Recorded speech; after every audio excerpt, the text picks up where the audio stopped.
Alright, good morning guys. We're going to go ahead and read our chapter 4 from Magic Treehouse number 1, Dinosaurs Before Dark. Here's chapter 4. Henry.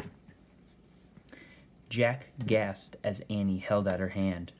Oh brother, she was always trying to make friends with animals, but this was going too far. Don't get too close to him, Annie, Jack shouted. But Annie touched the pterodon's crest. She stroked his neck. She was talking to him. What in the world was she saying? Jack took a deep breath. Okay, he would go down too. It would be good to examine the creature. Take notes like a scientist.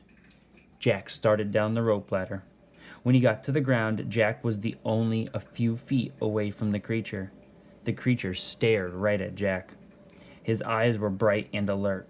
He's soft, Jack, said Annie. He feels like Henry. Jack snorted. He's no dog, Annie. Feel him, Jack, said Annie. Jack didn't move.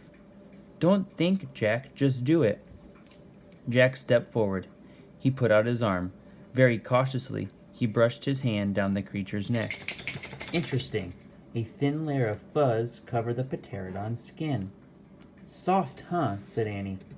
Jack reached into his backpack and pulled out a pencil and a notebook. He wrote, Fuzzy skin.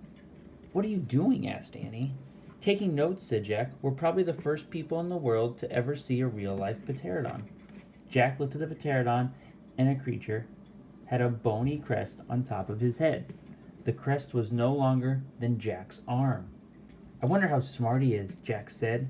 Very smart, said Annie. Oh, don't count on it, said Jack. His brain's probably no bigger than a bean. No, he's very smart. I can feel it, said Annie. I'm going to call him Henry. Jack wrote in his notebook, Small brain.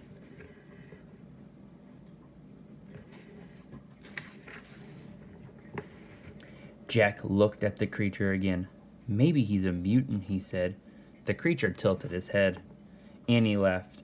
He's no mutant, Jack. Well, what's he doing here then? Where is this place? Said Jack. Annie leaned close to the pterodon. Do you know where we are, Henry? She asked softly. The creature fixed his eyes on Annie. His long jaws were opening and closing like a giant pair of scissors. Are you trying to talk to me, Henry? Asked Annie. Forget it, Annie. Jack wrote in his notebook. Mouth like scissors. Did we come to a long time ago, Henry? Asked Annie. Is this a place from long ago? Suddenly, she gasped. Jack! He looked up. Annie was pointing toward the hill. On top stood a huge dinosaur. Whoa. And that's quite the way to end chapter 4. Got my bookmark. Go Royals. We'll put it in here. Into chapter 5. And we'll read that tomorrow on Friday. See you guys.